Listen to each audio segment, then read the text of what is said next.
बिस्मिल्लाहिर्रहमानिर्रहीम अस्सलाम वालेकुम। दोस्तों, इलामा इकबाल ओपन यूनिवर्सिटी के इंटरप्रेन्योरशिप का सब्जेक्ट हो या कोई भी सब्जेक्ट हो, इलामा इकबाल ओपन यूनिवर्सिटी से ऑनलाइन एजुकेशन जो ले रहे हैं वो बेसिकली जॉब कर रहे हैं, साथ पार्ट टाइम इस एजुकेशन का हिस्सा बन रहे हैं ताकि उनकी डिग्रीज इंप्रूव हो सके और लाइफ कैरियर में आगे बढ़ सकें। लेकिन पढ़ने के लिए आपको प्रॉपर टाइम निकालना पड़ता है। वॉइस में मैंने बहुत सर्च की कि कोई मुझे बुक की समरी मिल सके कि जहाँ से एक हैंड फ्री लगा के आप बाकी काम करने के साथ साथ आप इसको भी कंटिन्यू सुन के अपनी पेपर की प्रिपरेशन कर सकें। मैंने 8 साला और 10 साला डिफरेंट तरह के माजी के पेपर्स को सर्च की, लेकिन उसके क्वेश्चन पेपर तो मिल गए लेकिन आंसर्स नहीं मिले, सॉल्व नहीं मिले। तो इस वीडियो में मैं आपको पिछले 8 साला इंटरप्रेन्योरशिप के एग्जाम्स जो हुए हैं उनके 8 साला पेपर्स जो हैं वो मैं आप लोगों से इस वीडियो के अंदर, जो रिपीटेड क्वेश्चन है वो मैं रिपीट नहीं करूंगा आंसर, लेकिन मैं आपको बता दूंगा इस क्वेश्चन का फलां आंसर हमने फलां जगह रिपीट किया था। लेकिन मैं आपसे जो आंसर फर्स्ट टाइम हो रहे हैं वो मैं तमाम तरह आंसर आपको इस वीडियोस के अंदर कवर करूंगा और उसमें आपको मैं इंटरप्रेन्योरशिप के सब्जेक्ट के कंसेप्ट्स क्लियर करूंगा, तमाम तरह टॉपिक के कंसेप्ट क्लियर करूंगा और इसके अलावा नोट्स और कुछ सपोर्टिव कंटेंट डिस्कस करूंगा आपके साथ और बुक की शॉर्ट सी समरी मेन पॉइंट्स के साथ डिस्कस करूंगा। आप लोगों का वक्त बचाने के लिए ये वीडियो बनाई और बहुत इंपॉर्टेंटली सॉल्व पेपर नहीं मिले तो उस सॉल्व पेपर का सोल्यूशन भी इस वीडियो में है। अगर आप लोगों को ये एफर्ट्स अच्छी लगे मेरी तो काइंडली चैनल को सब्सक्राइब करके कमेंट्स में ज़रूर बताइएगा किस टॉपिक पे क्वेश्चंस आपके आए या किस टॉपिक पे आपको क्वेश्चन मजीद वीडियोस चाहिए। लेकिन आप कमेंट्स करके अपनी राय से ज़रूर आगाह कीजिएगा कि इस वीडियो से आपके लिए क्या एक बेनिफिशियल हुई इस वीडियो में, और चैनल सब्सक्राइब करके तमाम तर लोग इस ग्रोथ फॉर एवरीवन टीम का हिस्सा बन सकते हैं ताकि आप फ्यूचर में तमाम तर वीडियोस से सीख सकें और इम्प्रूव कर सकें। तो चलते हैं, स्टार्ट करते हैं इंटरप्रेन्योरशिप का जो एक हमारा सब्जेक्ट है जिसका एग्ज़ाम होने जा रहा है इलामा इकबाल ओपन यूनिवर्सिटी का इंटरप्रेन्योरशिप का, जिसमें 8 साल इलामा इकबाल ओपन यूनिवर्सिटी के पेपर्स मैं आप लोगों से डिस्कस करने वाला हूं। तो ये था बेसिकली कंसेप्ट। अब मैं आता हूँ 8 साल पेपर्स की तरफ, उसके आंसर और उसके बाद रिपीटेड क्वेश्चन, उसके बाद नोट्स, कुछ सपोर्टिव डॉक्यूमेंट्स और बुक समरीज की तरफ चलेंगे। ठीक है। अच्छा, यहाँ पे इलामा इकबाल ओपन यूनिवर्सिटी का 2011 में ऑटम में एग्जाम हुआ था जिसके मार्क्स 100 थे लेकिन पासिंग मार्क्स जो थे 40 थे। 3 घंटे का टाइम था जिसमें वन बाय वन अब हम सब्जेक्ट से रिलेटेड डिस्कस करते जाएंगे। नंबर 1 क्वेश्चन है, business growth ensure business success and sustainability, discuss business growth strategies and explain implications of business growth of Pakistan economy. Basically question में ये पूछा जा रहा है कि कोई भी बिजनेस जो स्टार्ट होता है, इंटरप्रेन्योरशिप बेसिकली कहा जाता है कि इंडिविजुअल लेवल पे जो बिजनेस स्टार्ट करते हैं और उसको एक्सपैंड करते हैं, उस हवाले से बिजनेस ग्रोथ की स्ट्रेटजीज क्या हैं, किन किन तरीकों से बिजनेस को एक्सपैंड किया जा सकता है, बिजनेस को ग्रो किया जा सकता है और बिजनेस ग्रो करने में पाकिस्तान की इकोनॉमी में क्या किरदार अदा किया जा सकता है। तो इसका आंसर नंबर 1 पे जो आंसर मैं आप लोगों से डिस्कस करने वाला हूँ वो आंसर है ग्रोथ स्ट्रेटजीज। मैं बेसिकली आप लोगों से टॉपिक वाइज चीज़ें डिस्कस करूंगा, लेकिन अगर आप इस वीडियो को कम्प्लीटली तौर पे सुनते हैं तो आई एम 100% श्योर कि आप लोगों को बहुत अच्छे तरीके से कंसेप्ट क्लियर हो जाएंगे। अच्छा, यहाँ पे बेसिकली ग्रोथ स्ट्रेटजीज में नंबर 1 पे आती है मार्केट पेनिट्रेशन। अब कोई भी बिजनेस स्टार्ट होता है वो मार्केट में एक न्यू प्रोडक्ट को लॉन्च करता है। न्यू प्रोडक्ट लॉन्च करने के लिए या तो माजी में प्रोडक्ट ऑलरेडी फॉल कर रही है मार्केट के अंदर, तो उसमें मार्केट को पेनिट्रेट करने के लिए आपको कोई ना कोई क्रिएटिविटी, कोई ना कोई इनोवेशन लेकर आनी पड़ती है जिससे आप मार्केट में सरवाइव कर सके, मार्केट में ग्रो कर सके अगर ऑलरेडी प्रोडक्ट कोई चल रही है। तो ये नंबर 1 पे आप या तो क्रिएटिविटी लेकर आएंगे किसी प्रोडक्ट में, या कुछ प्रॉब्लम सॉल्व कर रहे होंगे, या आप कोई ऐसी इनोवेशन, यानी कि कोई ऐसी ऑलरेडी प्रोडक्ट है उसमें थोड़ा सा इनोवेट उसको कर दें कि उसमें थोड़ी सी वैल्यू ऐड कर दें, तो आप उसको मार्केट को पेनिट्रेट कर सकते हैं। मार्केट को पेनिट्रेट करके आप एक ग्रोथ की तरफ जा सकते हैं, अपने बिजनेस को लेके जा सकते हैं। नंबर 2 पे है market development. Market development basically क्या होता है कि कोई भी एक प्रोडक्ट है वो एक जगह पे सेल आउट हो रही है, आप उस प्रोडक्ट को न्यू मार्केट्स के अंदर लेके जाते हैं, बेसिकली उसकी एक नीड क्रिएट करते हैं, या ऑलरेडी नीड है लेकिन वो प्रोडक्ट बाकी मार्केट्स में नहीं है, मार्केट प्लेसेस में नहीं है, तो वहाँ पे आप अपनी प्रोडक्ट को लेके जाके एक अपने बिजनेस को एक्सपैंड कर सकते हैं। और प्रोडक्ट डेवलपमेंट मैंने आपसे पहले भी डिस्कस किया था मार्केट पेनिट्रेशन में कि आप कोई भी न्यू प्रोडक्ट ऐसी लेकर आएँ जिसकी प्रॉब्लम चल रही है, उसके सोल्यूशंस के ऊपर आप बात करें। उस सोल्यूशन के ऊपर जब आप कोई प्रोडक्ट लेकर आएंगे तो आई एम 100% श्योर कि वो प्रोडक्ट लोग लाइक भी करेंगे, यूज भी करेंगे और उसको अप्रिशिएट करेंगे और आपके बिजनेस ग्रोथ के लिए बहुत आउटस्टैंडिंग स्ट्रेटजीज है। उसके बाद नंबर 4 पे आ जाता है डाइवर्सिफिकेशन, प्रोडक्ट एक्सपेंशन। ऑलरेडी आपकी कोई प्रोडक्ट है, आप अपने बिजनेस को एक्सपेंड करना चाह रहे हैं, तो उसमें कोई ऐसी न्यू प्रोडक्ट ऐड कर लें कि जो आपकी करंट ऑडियंस है, जो आपके करंट कंज्यूमर्स हैं, उसी से रेलिवेंट वो प्रोडक्ट हो, वो यूज़ कर सके। तो आप अपनी प्रोडक्ट की डाइवर्सिफिकेशन अपने बिजनेस के अंदर डिफरेंट, एक प्रोडक्ट है तो सेकंड प्रोडक्ट है तो थर्ड प्रोडक्ट, इसी तरह प्रोडक्ट की रेंज लिस्ट बढ़ा के आप अपने बिजनेस को एक्सपेंड कर सकते हैं, बिजनेस को ग्रो कर सकते हैं। उसके बाद मार्केट डिस्क्रिप्शन, मार्केट पेनिट्रेशन, ये दोनों ऑलमोस्टली सेम है, लेकिन इसमें थोड़ा सा फर्क ये आ जाता है कि आप एक ऐसी मार्केट के अंदर जो प्रोडक्ट चल रही हैं, लेकिन आप एक अल्टरनेटिव लेकर आ जाते हैं। लेकिन फॉर एग्जांपल सर्दियां हैं, सर्दियों में मीट वगैरह की जो मार्केट है, वहां पे एक बंदा फिश लेकर आ जाता है, तो वो एक डिस्टर्ब कर देगा, पूरी मार्केट को हिला के रख देगा, गोश्त की जो मीट की मार्केट है। तो आप यहाँ पे मार्केट में डिस्ट्रप्शन के जरिए से कोई ऐसी प्रोडक्ट लें कि जो उसका अल्टरनेटिव हो, तो आप उसके ज़रिए से भी मार्केट को डिस्टरप्ट कर सकते हैं और अपने बिज़नेस को ग्रो कर सकते हैं। उसके बाद आ जाता है strategic partnership. Strategic partnership basically ये होता है कि कोई एक कंपनी है, जो अभी आप कहीं भी इर्द गिर्द अपने देख रहे हैं, जो बहुत हाई प्रोफाइल कंपनीज चल रही हैं, जैसे ऑटोमोबाइल इंडस्ट्री में आप देख सकते हैं, या आप देख सकते हैं इंटरनेशनल लेवल पे जो रिचेस्ट पीपल हैं, वो खुद से प्रोडक्ट प्रोड्यूस नहीं करते, वो डिफरेंट तरह की जो असेंबलर हैं या वेंडर्स हैं, उनके साथ टाई अप कर लेते हैं। बेसिकली वो उनको प्रोडक्ट प्रोवाइड करते हैं एक जगह से, दूसरी जगह से कंपनी उनको असेंबल करती है, और ये अपना फ्रंट लेबल पे अपनी टैगिंग करके, अपनी ब्रांडिंग करके ये इसको सेल आउट करती हैं। तो बेसिकली स्ट्रेटेजिक पार्टनरशिप ये होती है कि बहुत सारे लोग मिल के डिफरेंट डिफरेंट वर्क करके तो उसको डेवलप करते हैं, और उससे बिजनेस ग्रो होता है। तो इसी तरह से नंबर थर्ड पे आ जाता है, और सॉरी लास्ट पे आ जाता है ऑर्गेनिक ग्रोथ। बेसिकली ये सारी चीज़ें तो होगी आपकी कि आप किस किस तरह से मार्केट में अपने बिजनेस को ग्रो कर सकते हैं।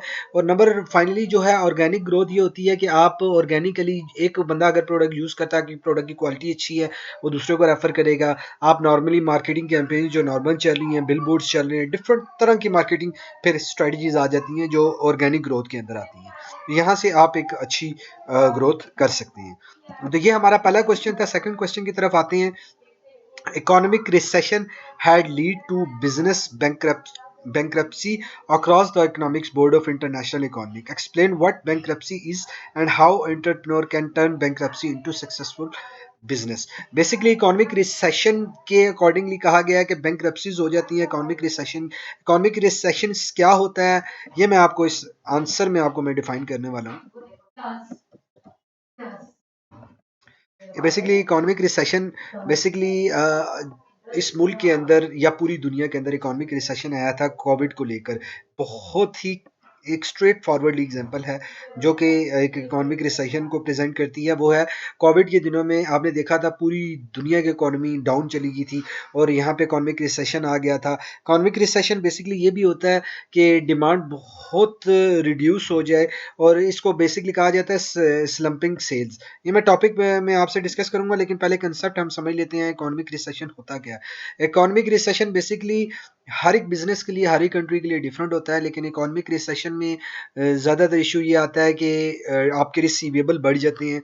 आपकी तमाम तो जो भी पेमेंट आपने करनी होती हैं, तो वो तभी होंगी ना जब आपके पास कैश आएगा। तो कैश नहीं आएगा तो लाजमी बात है कि आपके रिसीवेबल बढ़ेंगे, क्रेडिट पे लोग चीज़ें लेना शुरू कर देते हैं, या चीज़ें बिकना कम हो जाती हैं, महंगाई बहुत ज़्यादा हो जाती है, इन्फ्लेशन बहुत ज़्यादा हो जाती है। अभी इस वक्त पाकिस्तान की कंट्री में सेम इकोनॉमिक रिसेशन चल रहा है। अभी आप देखें, ऑटोमोबाइल इंडस्ट्री को उठा लें, आप रियल इस्टेट की इंडस्ट्री को उठा लें, तमाम तरह इंडस्ट्री इस वक्त कितनी डाउन चल रही हैं। तो ये क्यों होता है, इसकी मैं आपको डिटेल में तीन चीज़ें इस लेवल पे मैंने आपको इकोनॉमिक सेशन को समझाऊंगा। स्लंपिंग सेल बेसिकली ये होता है कि जब डिमांड डिक्लाइन करती है। सेल्स बेसिकली देखें, आपकी प्रोडक्ट की क्वालिटी में फ़र्क आ जाए, डिमांड आपकी है लेकिन लोग नहीं लेना चाह रहे, तो ये स्लंपिंग सेल्स में नहीं आएगा। इकोनॉमिक रिसेशन का इम्पैक्ट इस पर नहीं पड़ेगा। इकोनॉमिक रिसेशन में बेसिकली इम्पैक्ट पड़ता है स्लंपिंग सेल्स में, जब डिमांड डिक्लाइन होती है। डिमांड डिक्लाइन होने की रीजंस क्या होती हैं? महंगाई हो जाती है, लोगों की बाइंग पावर कम हो जाती है, इन्फ्लेशन बहुत तेज़ी से ऊपर जाता है, बैंक का इंटरेस्ट रेट ऊपर चला जाता है, और लॉज एंड रेगुलेशंस नहीं होती, पॉलिटिकल सिचुएशन, डिफरेंट तरह के इम्पैक्ट आते हैं स्लंपिंग सेल्स के ऊपर। तो नंबर सेकंड पे होता है बैंक्रप्सी। बैंक्रप्सी क्यों होती है कि बहुत से बिजनेसेस जो होते हैं वो लोन लेके बिजनेस स्टार्ट करते हैं। तो जब बिजनेस लोन लेके स्टार्ट किया जाता है तो उसमें आप जब पेमेंट नहीं करेंगे तो लाजमी बात है कि आपके तमाम तरह एसेट जब्त हो जाएंगे, बैंक्रप्सी की तरफ आप चले जाएंगे। तो आप जब क्रेडिट के ऊपर सेल्स करेंगे मार्केट के अंदर तभी सर्वाइव कर सकते हैं। न्यू बिजनेस क्रेडिट पे सेल्स करता है, फिर उसको अमाउंट आती है, ये बेसिकली अलग स्ट्रेटजीज आ जाती हैं क्यों करता है। लेकिन आप जब बैंक से लोन लेते हैं बिजनेस को एक्सपांड करने के लिए, तो इकोनॉमिक रिसेशन की वजह से आपके रिसीवेबल इंक्रीज कर जाते हैं। लोग पेमेंट नहीं देते, लोगों के पास पैसे होते नहीं है, बहुत ज़्यादा एक्सपेंसेस होना शुरू हो जाते हैं उनके, उसकी वजह से आपकी पेमेंटें स्टक हो जाती हैं और आप उसकी वजह से बैंक लोन पे नहीं कर सकते, तो आप बैंकरप्सी की तरफ चले जाते हैं। नंबर थर्ड पे आ जाता है employ lay off and benefits reduction. जब ऐसी सिचुएशन होती है इकोनॉमिक रिसेशन में, तो आप अपनी कॉस्ट कटिंग करते हैं, एम्प्लॉयज़ के बेनिफिट को रिड्यूस करके या एम्प्लॉयज़ को आप निकाल देते हैं कंपनी से, जिसकी वजह से आपका तो काम का एम्प्लॉई है वो भी निकल जाता है और आपको समटाइम समझ नहीं आ रही होती और आपका बिजनेस उसकी वजह से डाउन होना शुरू हो जाता है, और ये सब कुछ इकोनॉमिक रिसेशन की वजह से होता है। तो इसको कवर अप करने का क्या तरीकाकार है इकोनॉमिक रिसेशन में, कि आप जो लोन पे नहीं कर सकते, आप अपने रिसीवेबल को डिक्रीज करें और आप तमाम तर पेमेंट्स कलेक्शंस की स्ट्रेटजीज बनाएं शुरू से ही, ताकि आप क्रेडिट पे सेल्स कम करें, ताकि ऐसी सिचुएशन जब आए तो आप इजीली अपने लोन्स को पे बैक कर सकें, अपने तमाम कुछ एसेट्स, कुछ ऐसी स्ट्रेटजीज बिल्ड करें जिसकी वजह से आपके इनकम, सोर्स ऑफ इनकम बाकी सोर्सेज से भी हों, ताकि आप अपने बिजनेस के तमाम तर लोन्स को पे करके आप बेटर तौर पे इकोनॉमिक रिसेशन को फेस कर सकें और अपने बिजनेस को दोबारा से इंक्रीज कर सकें। तो ये था सेकंड क्वेश्चन। नंबर थर्ड पे आते हैं explain startup venture types and what role entrepreneur play in economic development of accuracy of a country. Country की इकोनॉमिक ग्रोथ पे एक एंटरप्रेन्योरशिप का क्या क्या रोल्स होते हैं और स्टार्टअप वेंचर टाइप्स के हैं, स्टार्टअप्स की टाइप्स के हैं। तो यहाँ पे हम आ जाते हैं थर्ड पे।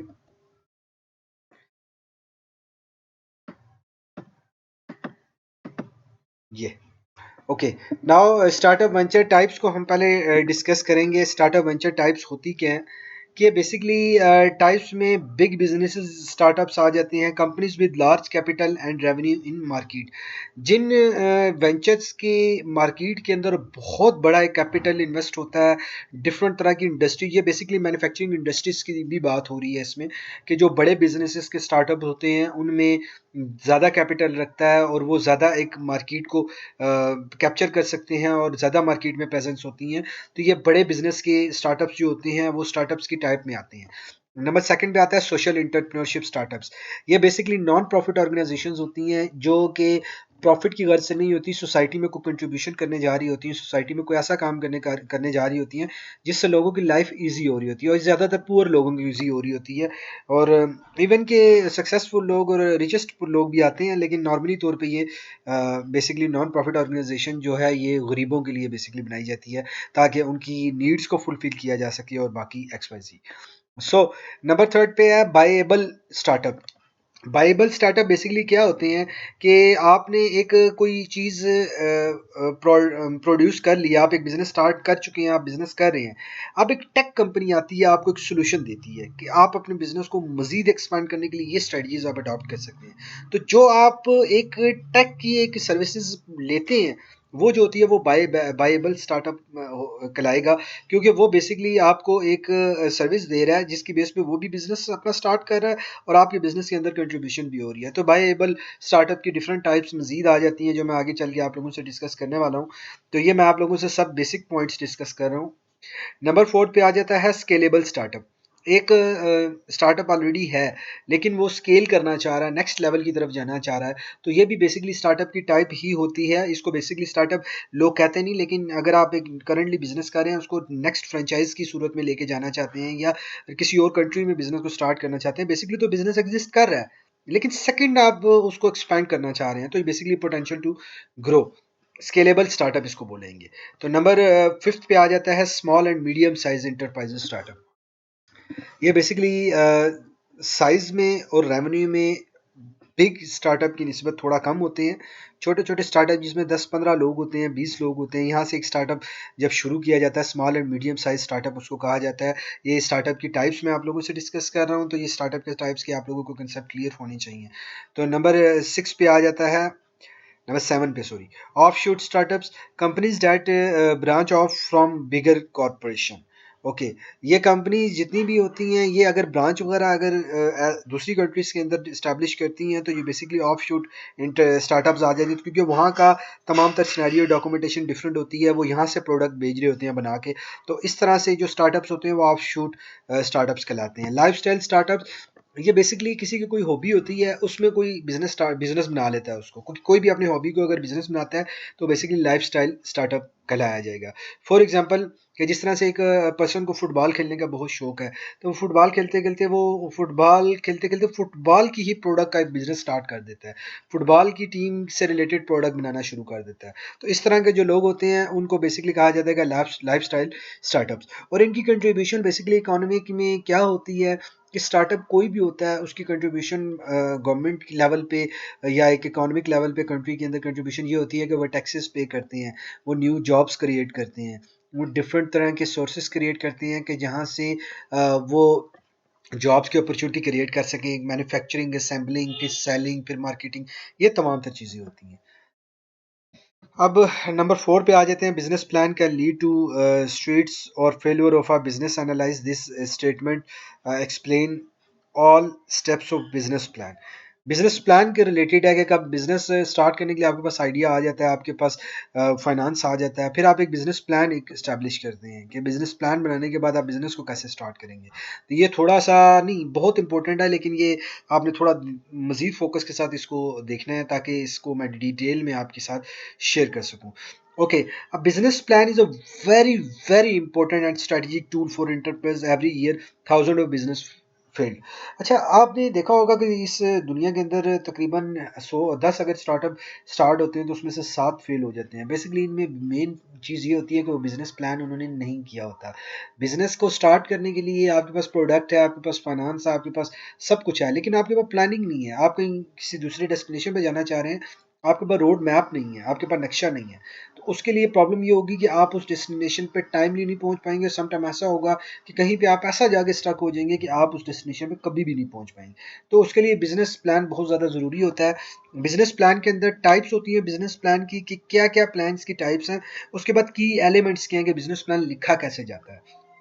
टाइप ऑफ बिजनेस प्लान में ये दो दो चीज़ें क्वेश्चन में कवर करने की कोशिश कर रहा हूँ, क्योंकि क्वेश्चन में दोनों चीज़ें पूछी हुई हैं कि टाइप ऑफ बिजनेस प्लान पूछा हुआ है और बिजनेस प्लान कैसे लिखा जाता है, जो मैंने की एलिमेंट्स की सूरत में आप लोगों के साथ शेयर कर रहा हूँ। Type of business plan startup plan है, फिजिबिलिटीज प्लान है, एक्सपेंशन प्लान है, डिपार्ट डिपार्शन डिपार्ट सॉरी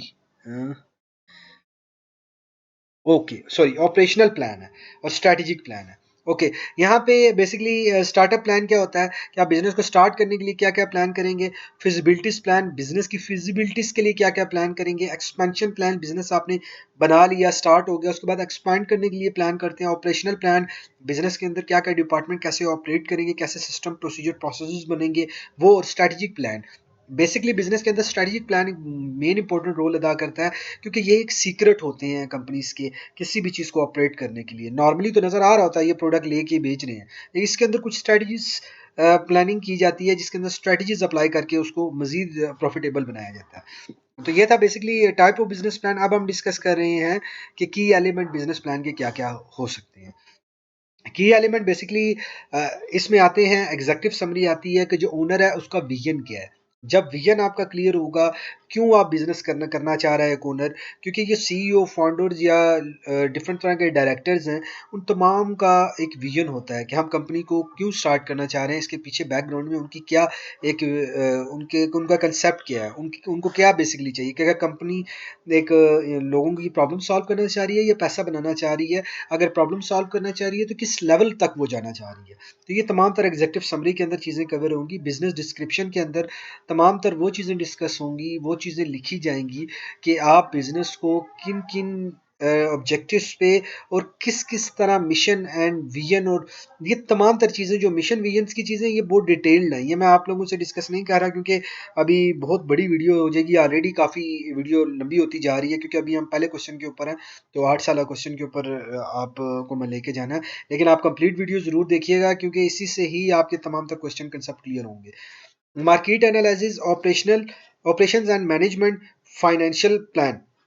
अच्छा, मार्केट एनालिसिस क्या करेंगे? कोई भी प्रोडक्ट को अगर आप लॉन्च करने जा रहे होते हैं तो उससे पहले मार्केट सर्वे करते हैं, मार्केट की तमाम तरह रिसर्च करते हैं कि क्या ये प्रोडक्ट की नीड है, अगर है तो कहाँ पे है और उनका टारगेट कस्टमर कौन है।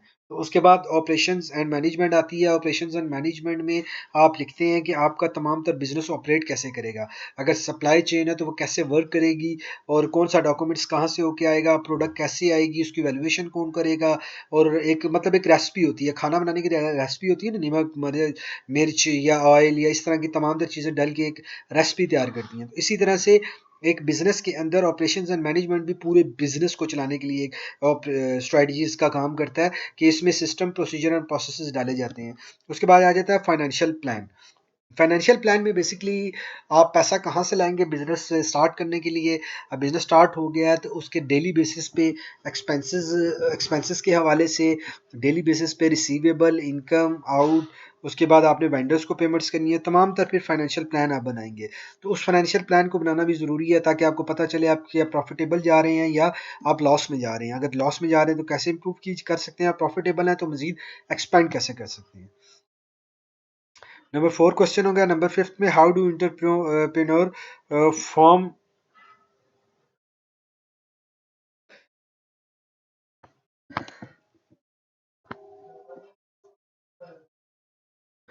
Okay, how do entrepreneur form a winning strategy for a business. एक विनिंग स्ट्रेटजीज हम लोगों ने ऊपर ये डिस्कस की थी बिजनेस ग्रोथ के हवाले से, बिजनेस ग्रोथ स्ट्रेटजीज और विनिंग स्ट्रेटजीज।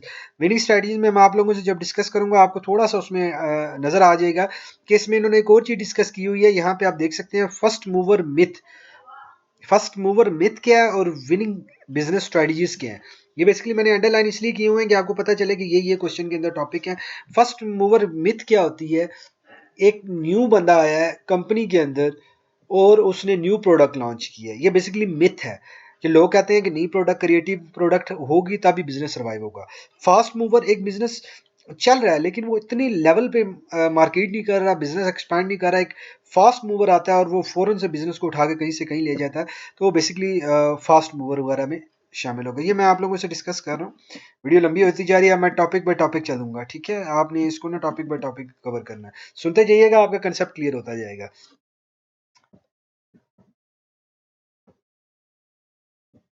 ओके, यहाँ पे विनिंग बिजनेस स्ट्रेटजीज है। बेसिकली मिथ मैंने आपको बता दी है। फास्ट मूवर, फर्स्ट मूवर को क्या होते हैं?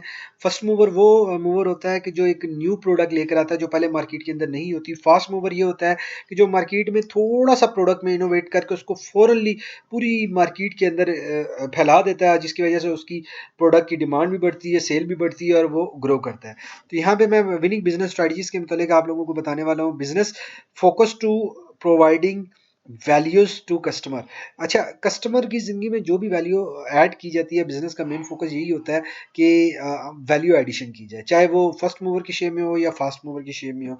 यहाँ पे विनिंग बिजनेस स्ट्रेटजीज क्या क्या होंगी? Okay, inspirational statement of purpose और डायरेक्शन। अच्छा, यहाँ पे ना आप अपनी एक कोई भी बिजनेस है वो एक विजन के तहत चल रहा होता है। मैंने आपको पहले भी बताया था, बोर्ड ऑफ डायरेक्टर या जब एग्जेक्टिव समरी बनाई जाती है तो उसके अंदर ये चीज़ मेंशन की जाती है कि बिजनेस का पर्पस क्या है। तो यहाँ पे जब आप बिजनेस स्टार्ट कर रहे हैं, बिजनेस करने करने जा रहे हैं, तो यहाँ पे आपको इंस्पायरेशनल स्टेटमेंट आपको पता होनी चाहिए। अच्छा, यहाँ पे इंपॉर्टेंट स्टेटमेंट ऑफ पर्पस और डायरेक्शन। यहाँ पे आपको तमाम तरह डायरेक्शन आपको क्लियर होनी चाहिए। विनिंग बिजनेस स्ट्रेटजीज के लिए, आप बिजनेस को अगर सक्सेसफुल बनाना चाहते हैं, आपकी पूरी टीम को पता होना चाहिए कि आपके बिजनेस की डायरेक्शन क्या है, आपके बिजनेस का पर्पस क्या है। नंबर सेकंड पे मार्केट एंड कस्टमर पोजीशनिंग। आपको हर जगह हर प्रोडक्ट हर एक बंदे के लिए नहीं होती, तो इसलिए हर एक प्रोडक्ट के लिए मार्केट डिफरेंट होगी, कस्टमर डिफरेंट होगा। तो आपको पोजीशन करने के लिए ये चीज़ें पता होनी चाहिए कि आपकी मार्केट और आपका कस्टमर कौन है। नंबर थर्ड पे आ जाता है customer and employ value proposition. Customer और एम्प्लॉय वैल्यू प्रोपोजिशन। अब कस्टमर और एम्प्लॉय वैल्यू क्या होती है? कस्टमर वैल्यू तो मैंने आपको बता दिया कि उनकी कोई प्रॉब्लम सॉल्व कर रहे होते हैं आप, तो वो एक कस्टमर वैल्यूज आप क्रिएट कर रहे होते हैं। तो जब एम्प्लॉय वैल्यूज की बात आती है तो एम्प्लॉयज को ये चीज़ आप आप राइट्स दें उनको, उनको अथॉरिटीज़ दें, तो वो एम्प्लॉइज़ जो हैं आपके विजन के ऊपर चलेंगे और अपनी अथॉरिटीज़ को यूज़ करते हुए अपने बिज़नेस की एक्सपेंशन के लिए काम करेंगे। लोगों के पास अथॉरिटीज़ नहीं होती एम्प्लॉइज़ के पास, और वो कंट्रीब्यूट नहीं कर पाते, वो अपने आइडियाज़, अपनी तमाम तर स्किल को यूटिलाइज़ नहीं कर पाते। तो यहाँ पे नंबर 4 पे आता है कंपेटिटर लेवरेज। तो आपने कंपेटिटर लेवरेज के ज़रिए से बिज़नेस को विन करना है। कंपेटिटर लेवरेज क्या होता है? अपने कंपेटिटर को देखें, क्या वो मिस्टेक कर रहा है, क्या वहाँ पे गैप कर रहा है वो, आप उसको फिल करें। तो इस तरह से आप अपने बिजनेस को सक्सेसफुल कर सकते हैं, अपने बिजनेस को जिता सकते हैं। Major your result and execute accidentally. अब कोई भी चीज़ है, अगर आप उसको वैल्यूएट नहीं करेंगे, उसको केपीआईएस के जरिए से मॉनिटर नहीं करेंगे, उसको इंप्रूव नहीं कर सकते। तो ये तमाम तर चीज़ें आप अपने बिजनेस पे अप्लाई करके अपने बिजनेस को एक्सपैंड कर सकते हैं। फाइनेंशियल सोर्सेज का क्वेश्चन ऊपर से देख लेते हैं ताकि आपको क्लियर हो जाए। टाइप ऑफ फाइनेंशियल सोर्सेज की क्या क्या टाइप्स हैं, और नए बिजनेस के लिए कैसे आप फाइनेंस वगैरह इकट्ठा कर सकते हैं। ये बेसिकली फाइनेंशियल सोर्सेज से रिलेटेड है। फाइनेंशियल सोर्सेज में मैं आपको लेके चल रहा हूँ। Financial sources basically personal sourcing होती हैं। आप अपने पर्सनल तमाम तर सेविंग के ज़रिए से, या अपनी इन्वेस्टमेंट है, अपने एसेट्स हैं, उनको सेल करके अपने बिजनेस के अंदर इन्वेस्ट कर सकते हैं, अपने बिजनेस स्टार्ट कर सकते हैं, अपने बिजनेस को एक्सपैंड कर सकते हैं। नंबर सेकंड पे आता है कि आप अपने फ्रेंड्स के ज़रिए से, आप या रिलेटिव के ज़रिए से पैसा इकट्ठा करके अपने बिजनेस को स्टार्ट कर सकते हैं या एक्सपैंड कर सकते हैं। नंबर थर्ड पे आता है venture capital. Venture capital basically वो होती हैं कंपनीज जो कि दूसरे, उनके पास इन्वेस्टर्स होते हैं, वो, लेकिन वो इन्वेस्टर्स का प्रॉफिट कमाने के लिए, इन्वेस्टर के लिए वो डिफरेंट तरह के कैटेगरीज में डिफरेंट तरह की कंपनीज को सर्च करते हैं ताकि वो उनकी हेल्प कर सकें। इन्वेस्टर भी होते हैं और कंपनीज को सर्च करते हैं, तो उन दोनों को टाई अप एक मिडिल मैन का काम करते हैं। तो वेंचर कैपिटल्स बेसिक कैपिटलिस्ट उनको कहा जाता है। एंजल इन्वेस्टर वो होता है जिसके पास पैसा पड़ा हुआ है, वो इन्वेस्ट करना चाह रहा है किसी भी बिजनेस में प्रॉफिट के लिए, क्योंकि पैसा तो प्रॉफिट नहीं देता, कहीं इन्वेस्ट होगा, पैसा रोटेट होगा तो तभी प्रॉफिट जनरेट होगा। तो बैंक फाइनेंसिंग, लोन्स वगैरह लेके आप अपने बिजनेस को स्टार्ट कर सकते हैं, एक्सपैंड कर सकते हैं। तो ये था हमारा question 6। Question 7, explain problem and barrier entrepreneurs. अब इंटरनेशनल मार्केट में क्या क्या प्रॉब्लम्स आती हैं एक इंटरप्रेन्योर के लिए, वो मैं आप लोगों से डिस्कस करने वाला हूँ। बहुत ही ज़बरदस्त है, मैं जल्दी जल्दी डिस्कस करूँगा ताकि टाइम बहुत ज़्यादा जा रहा है। अच्छा, यहाँ पे पॉलिटिकल इंस्टेबिलिटी रिस्क है कि आप आपकी कंट्री है, वो इंटरनेशनल मार्केट में अगर आप बिजनेस को लेके जाना चाह रहे हैं तो आपकी पॉलिटिकली इंस्टेबिलिटी है, अप्रूवल्स नहीं मिलती, कंसर्न पर्सन अवेलेबल नहीं है, पॉलिटिकली वो सीट खाली हो चुकी है। तो ये तमाम तर चीज़ों की वजह से आप लोग इंटरनेशनल मार्केट में इंटर नहीं हो सकते, बहुत ज़्यादा प्रॉब्लम्स आपको आती हैं। नंबर सेकंड पे इन्वायरमेंटल चेंज वर्ल्ड वाइड। जिस तरह से कोविड आया था, एक पूरी दुनिया का नक्शा ही बदल गया था, पूरी दुनिया में तब्दीलियां आ गई थी। इस तरह की जो भी सिचुएशन होती है वर्ल्ड वाइड, जो चेंजिंग होती है, उसकी वजह से भी आपकी बिजनेस को इंटरनेशनल मार्केट में नहीं लेके जा सकते। Variation in exchange rate. अब यहाँ पे प्रोडक्ट की कैलकुलेशन करते हैं, यहाँ पे रेट्स और होता है, आपकी कंट्री में दूसरी कंट्री में लेके जाने के लिए आपका रेट डिफरेंट हो जाता है। International company structure, international company structure different होता है, यहाँ पे डिफरेंट होता है, तो उसके मुताबिक आप अगर नहीं कर पाएंगे तो तभी बिजनेस को इंटरनेशनल लेवल पे लेके जाना बहुत मुश्किल हो जाएगा। Foreign foreign laws and regulations. बाहर की कंट्रीज़ में हर मुल्क के अपने लॉज एंड रेगुलेशंस होती हैं। आप अपनी कंट्री के लॉज एंड रेगुलेशंस के मुताबिक बिजनेस कर रहे हैं तो वहाँ की डिफरेंट होंगी, जो कि आपके बिजनेस के लिए बहुत प्रॉब्लम क्रिएट कर सकती हैं। Universal payment methods and taxes. Universal payment method and taxes जो भी हैं, आप पेमेंट मंगवाते हैं उस पर टैक्सेस, पेमेंट भेजते हैं उन पर टैक्सेस, प्रोडक्ट बेचते हैं उस पर टैक्सेस, तो उसकी वजह से आपको इंटरनेशनल मार्केट में काफ़ी कॉस्ट पड़ जाती है, जिसकी वजह से आप इंटरनेशनल मार्केट में इशू इंटर नहीं हो सकते। अगर इंटर होते हैं तो प्रॉब्लम क्रिएट करनी पड़े, आपको फेस करनी पड़ेगी। तो कम्युनिकेशन डिफरेंस, लैंग्वेज का डिफरेंस आ जाता है, कल्चर और नॉर्म्स का डिफरेंस आ जाता है। आप उसकी वजह से भी अपने बिजनेस को इंटरनेशनल मार्केट के अंदर प्रॉब्लम फेस कर सकते हैं, कम्युनिकेशन जो डिफिकल्टीज हैं उनके अकॉर्डिंगली। ओके, कल्चरल डिफरेंसेस, ये ऊपर हमने डिस्कस कर लिया कल्चरल डिफरेंसेस, तो ये सेम डिफरेंसेस हैं, कम्युनिकेशन का एक पार्ट है। सप्लाई चेन कंप्लीटली तौर पे आप उसमें अप्लाई नहीं कर सकते। सप्लाई चेन में आपकी प्रोडक्ट को भेजना, स्टॉक करना, लोग आपको स्पेस चाहिए होगी, आपको डिफरेंट तरह के एसओपीज फॉलो करने होंगे उस कंट्रीज़ के। तो ये सप्लाई चेन को लेके भी आजकल एक्सपोर्ट लेवल पे आप देखें, कोई भी कंट्री अगर दूसरी कंट्री में एक्सपोर्ट करना चाहे तो नॉर्मल बंदा नहीं कर सकता, क्योंकि प्रॉब्लम्स हैं काफ़ी इस सप्लाई चेन को बिल्ड करने में। गवर्नमेंट रिस्ट्रिक्शन यहीं पे लॉज एंड रेगुलेशंस में ऊपर डिस्कस कर सकते हैं। गवर्नमेंट की बहुत सारी रिस्ट्रिक्शंस होती हैं, आप अपनी कंट्री में खुल के खेल सकते हैं, खुल के कर सकते हैं, लेकिन दूसरी कंट्रीज़ में नहीं कर सकते। इंटरनेशनल एम्प्लॉय मैनेजमेंट, इंटरनेशनल जो एम्प्लॉयज़ हैं वो उनका माइंडसेट डिफरेंट होता है, उनका पेरोल डिफरेंट होता है, उनका तमाम तर कल्चर और लैंग्वेजेस और तमाम तर चीज़ें इंटरनेशनल एम्प्लॉय के लिए डिफरेंट होती हैं। आपका नेशनल एम्प्लॉय उस चीज़ों को आप हैंडल कर सकते हैं, लेकिन इंटरनेशनल एम्प्लॉय को हैंडल करना काफ़ी टफ हो जाता है। तो ये हमारा क्वेश्चन नंबर 6 भी हो गया, 7 भी हो गया। अब क्वेश्चन नंबर 8 है, good idea can ensure success and entrepreneur project, explain how entrepreneur can identify good idea and opportunity. अब ये बहुत इंपॉर्टेंट है एक नॉर्मल बंदे के लिए भी कि एक बिजनेस का आइडियाज़ कहाँ से कैसे लिए जाएं, तो उसको वैल्यूएट कैसे किया जा सकता है बिजनेस आइडियाज़ को।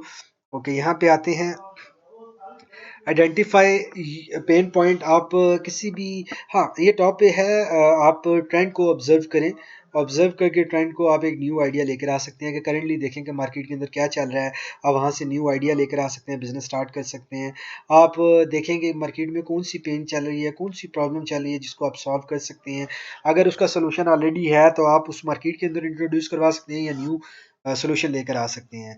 लिसन टू योर कस्टमर, अगर आपका कोई कस्टमर है, आप ऑलरेडी बिजनेस कर रहे हैं, तो कस्टमर की आप फीडबैक जब लेते हैं तो आपको न्यू चीज़ पता लगती है अपने प्रोडक्ट के अंदर क्या चीज़ ऐड करनी है, किस वजह से कस्टमर छोड़ के जा रहे हैं, तो आप उसको उसके साथ भी एक न्यू प्रोडक्ट लॉन्च करके आप न्यू आइडिया लेकर आ सकते हैं बिजनेस को एक्सपांड करने के लिए। तो आप अपने कंपेटिटर को देख सकते हैं, कंपेटिटर क्या कर रहा है, उसमें आपको कहाँ पे गैप नज़र आ रहा है, वहाँ से आप आइडिया लेकर आ सकते हैं। तो इंडस्ट्री ट्रेंड एंड इनसाइट्स, वही बात है कि आपको ट्रेंड की मैंने बात की है, तो आप किसी भी इंडस्ट्री में जहाँ पे आप बिजनेस स्टार्ट कर रहे हैं, तो जिस तरह कंपैटिटर एनालाइज करके आप देख सकते हैं गैप, इसी तरह इंडस्ट्री के ट्रेंड एंड इनसाइट्स में जाके चेक करेंगे कहाँ पे गैप है, कहाँ पे प्रॉब्लम आ रही है। इज देयर साइजेबल नीचे मार्केट। आप देखें यहाँ पे, आप कोई भी प्रोडक्ट को देखते हैं तो देखते हैं आप कि क्या इस प्रोडक्ट की कहीं न्यू मार्केट के अंदर एंट्री करके आप एक्सपेंड कर सकते हैं इसको। किसी भी प्रोडक्ट को न्यू मार्केट के अंदर लेके जाएंगे तो उस मार्केट में नहीं है वो प्रोडक्ट, तो आप तब भी बिजनेस एक आइडिया से बिजनेस स्टार्ट कर सकते हैं। तो ऐसा मेन इंपॉर्टेंट था, लेकिन नीचे आ गया कि आप पैशनेट हैं, आपको मज़ा आ रहा है, आप उसके लिए पैसा ना दिया जाए, आपका टाइम जाए, तो क्या आप उसके लिए इस चीज़ को लेके चल सकेंगे। तो ये भी चीज़ें बहुत ज़्यादा इंपॉर्टेंट हैं। तो उसके बाद है कि आप सबसे पैशनेट हैं। उसके बाद टेस्टिंग आइडिया। अब कोई भी आइडिया आपको आता है, आप इसको ये ना देखेंगे है कि नहीं, आप उसको टेस्ट करते रहें यार। कोई भी आइडिया टेस्ट करने पे आप एक आइडिया को पकड़ के आप अपने बिजनेस को एक्सपैंड कर सकते हैं। Are you being realistic about it. अगर आप कोई भी आइडिया ले आए हैं तो आप क्या समझते हैं, आपके ख्यालों में वो आइडिया है, क्या वो ख्यालों में ही बिकेगा। आप देखें, रियलिस्टिक तौर पर देखेंगे कि मार्केट की नीड है, मार्केट में वो चीज़ चाहिए। तो अब लास्टली है कि आप किसी भी प्रोडक्ट को न्यू लेकर आएँ या इनोवेट करें, या कोई गैप आ रहा है उस गैप को ख़त्म करें, या एग्जिस्टिंग नीड और पेन को आप फुलफिल कर रहे हैं। तो ये एक बहुत इंपॉर्टेंट चीज़ थी कि न्यू आइडिया को, कोई भी नया बिजनेस स्टार्ट करना चाहता है उसके लिए बहुत इंपॉर्टेंट पॉइंट्स हैं। इसको आप एग्जाम्स में अगर आता है तो आप उसमें भी लिख सकते हैं। तो उसके बाद चलते हैं जी 2012 का ऑटम का जो पेपर है, उसमें देखिए कुछ पेपर्स हैं 8 साल में, कोई तकरीबन 4-5 पेपर्स हैं। मैं फास्ट अभी आगे चलूँगा, लेकिन मैं कोशिश करूँगा क्वेश्चन पे वापस ना आऊँ। क्वेश्चन को आप एक स्क्रीनशॉट ले लें या आप रिवर्स करके बैकली आप देख सकते हैं। मैं आगे पॉइंट्स पे पॉइंट्स डिस्कस करता रहूँगा, ठीक है?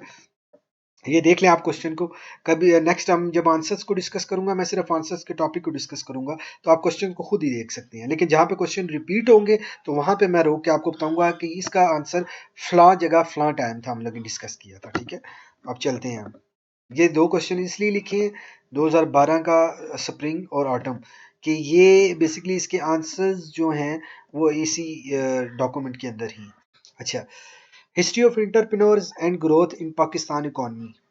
जो पाकिस्तान के अंदर जो एंटरप्रेन्योर की हिस्ट्री है, ग्रोथ है, तो अब स्टार्ट में इनिशियली तौर पे बार्टर सिस्टम के ज़रिए से चीज़ें एक्सचेंज की जाती थी।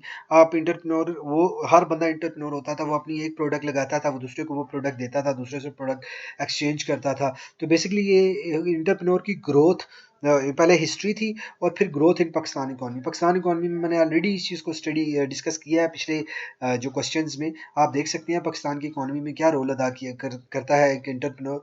तो ये तमाम तर चीज़ें आप उसमें भी देख सकते हैं, और हिस्ट्री आप लिख सकते हैं कि पहले एक्सचेंज होती थी बार्टर सिस्टम, तो उसके बाद एक्सपेंड कैसे इकॉनमी रोल में पाकिस्तान की कैसे इकॉनमी में एक रोल अदा कर रहा है एक इंटरप्रेन्योर। तो ये तमाम तर डिटेल्स आप लिख सकते हैं, आप पुरानी वीडियो देख सकते हैं, पीछे बैक करके वीडियो देख सकते हैं।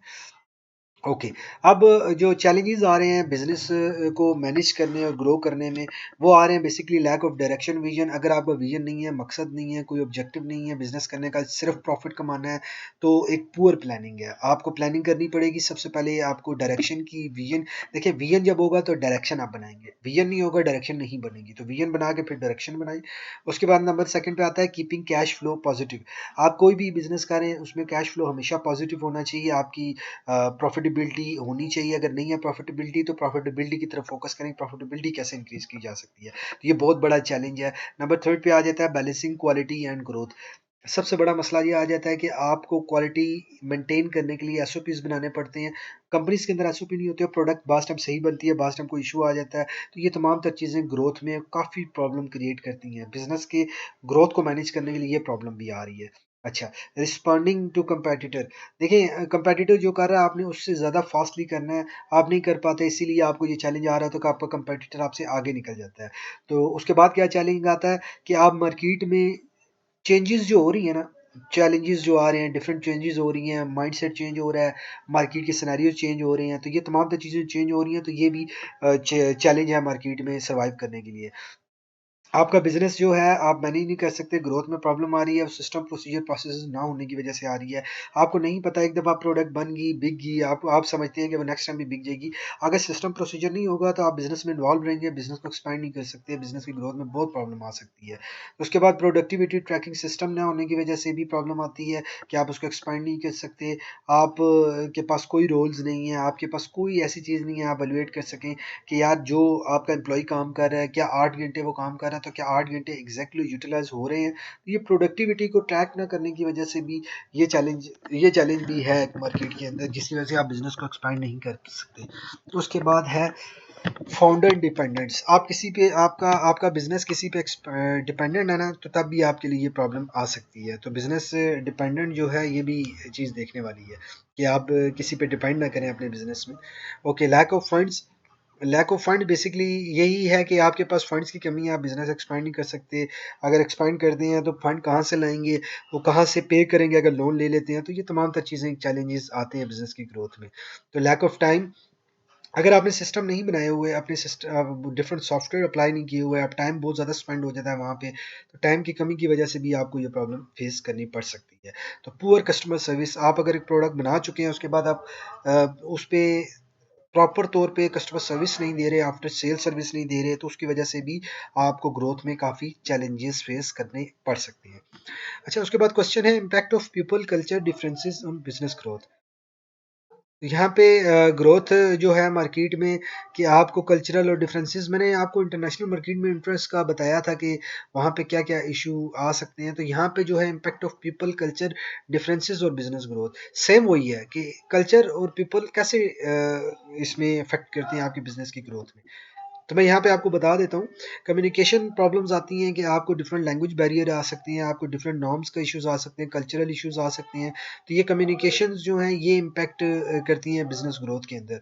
ऑर्गेनाइजेशनल हायरार्की, आपने ऑर्गेनाइजेशनल हायरार्की एक सिस्टम नहीं बनाया हुआ, तो ये भी आपकी बिजनेस ग्रोथ के अंदर बहुत ज़्यादा प्रॉब्लम क्रिएट कर सकते हैं। तो ये जो बेसिकली लोगों से जुड़ी चीज़ें हैं ना, ये बेसिकली बिजनेस ग्रोथ में किस किस लेवल पे काम कर सकती हैं। अब लोगों लोगों की हायरार्की आपने नहीं बनाई, किसके बाद कौन सा बंदा क्या काम करेगा, तो तब प्रॉब्लम आ सकती है।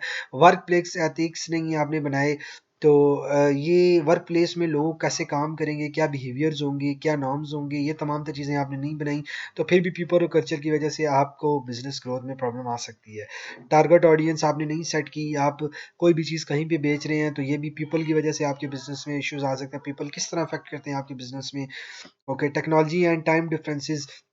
अब आप देखें, आप किसी की दूसरी कंट्रीज के अंदर हैं, तो वहाँ पे लोगों का टाइम डिफरेंट लोग फॉलो करते हैं, यहाँ पे टाइम डिफरेंट फॉलो करते हैं। यूएस पाकिस्तान को देख लें तो यहाँ पे टाइम का इशू होता है। पॉलिटिकल एंड नेशनल प्राइड है, जब आप देख लें कि जब भी कोई ऐसी गवर्नमेंट लेवल पे या पॉलिटिकल लेवल पे कोई भी इश्यूज वगैरह होते हैं, तो वो भी लोगों की वजह से होता है, जिसकी वजह से आपका बिजनेस डिस्टर्ब हो सकता है।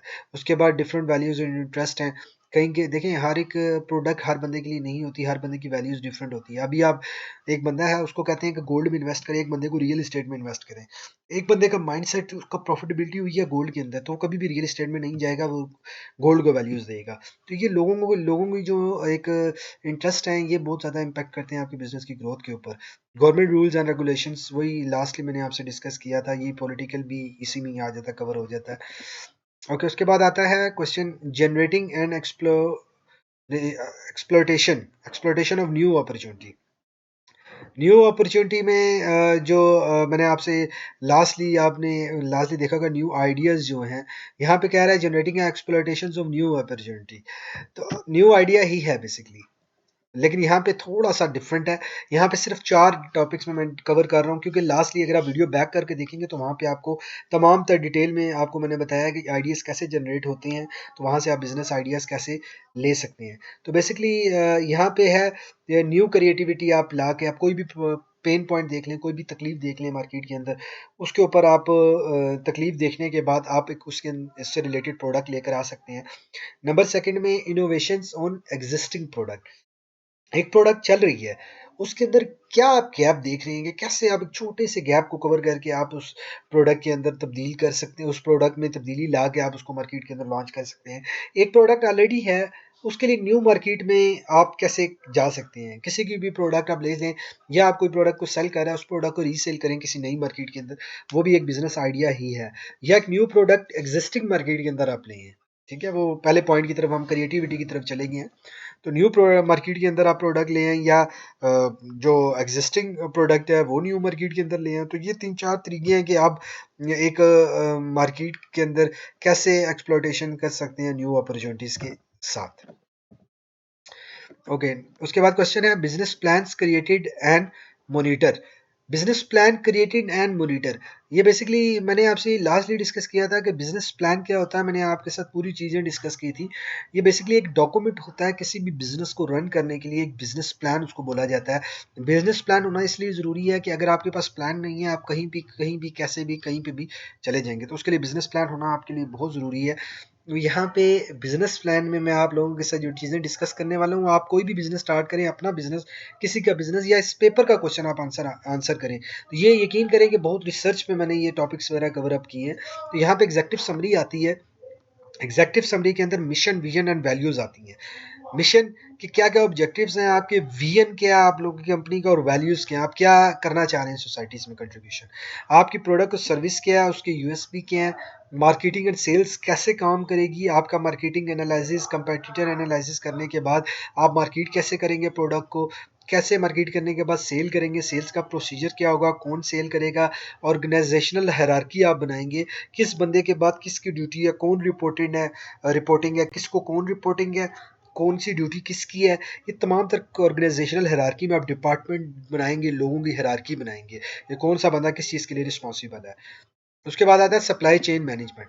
सप्लाई चेन मैनेजमेंट बेसिकली क्या चीज़ है कि सप्लाई चेन में एक प्रोडक्ट का बनने से लेकर, रॉ मटेरियल से लेकर प्रोडक्ट बनना, उसके बाद डिलीवर एंड यूज़र तक पहुंचना, ये सप्लाई चेन मैनेजमेंट की आ जाती है। जो प्रोडक्ट, अगर आप प्रोडक्ट बेस्ड बिजनेस करते हैं तो ये तमाम तरह आपको प्लान बनाना बहुत ज़रूरी है। Financial history and projections, fund raising, आप देखें कि आपका पैसा कहाँ से आएगा बिजनेस स्टार्ट करने के लिए, अगर एक्सपेंड करना पड़ जाए कहाँ से आएगा, अगर आपको लोन रीपे करना पड़ जाए कहाँ से आएगा, इकोनॉमिक रिसेशन के अकॉर्डिंगली, या बिजनेस एक्सपेंड करना चाहें, पैसा कहाँ से आएगा। तो ये तमाम तर चीज़ें जो आपको फाइनेंशियल प्रोजेक्शन के अंदर आएंगी। Develop and tracking and monitoring system, आपने तमाम तर प्लान को तैयार कर लिया, उसके बाद आपने ये देखना है कि आप उसको ट्रैक कैसे करेंगे। आप अगर एक आपने पूरा एक सिस्टम प्रोसीजर बना रही है, कहाँ पे इशू आ रहा है, अगर एंड रिजल्ट ठीक नहीं आया जो आपने चाहा है, तो आपको फिर उसको ट्रैक तो करना है ना कि कहाँ पे प्रॉब्लम आया। तो आपके पास tracking and monitoring system develop करने की ज़रूरत है। उसके बाद रिव्यू करें उसको, अगर ठीक चल रहा है तो वेल एंड गुड, उसको मजीद ग्रोथ की तरफ लेके जाएं। अगर प्रॉब्लम आ रही है तो उसमें कहाँ पे चेंज करने की ज़रूरत है बिजनेस प्लान, तो वो आप चेंज कर सकते हैं। तो यहाँ पे फिर नेक्स्टली आ जाता है मार्केटिंग प्लान। ये जो क्वेश्चन है, ये बेसिकली टॉपिक मैंने यहाँ पे लिख दिए हैं। इस क्वेश्चन को आप पीछे अगर वीडियो को बैक करेंगे तो वहाँ पे क्वेश्चन पेपर आ रहा है, वहाँ से क्वेश्चन पेपर को इसके साथ टैली कर सकते हैं।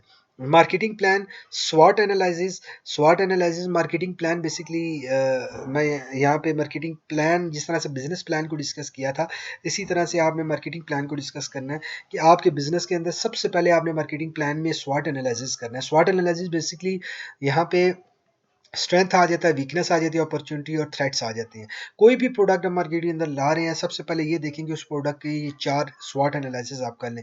इसकी मैंने अलग से डिटेल में मैंने आगे आपको बताऊंगा, स्वॉट एनालिसिस की अलग से क्वेश्चन है, ठीक है। तो identify the market and competition.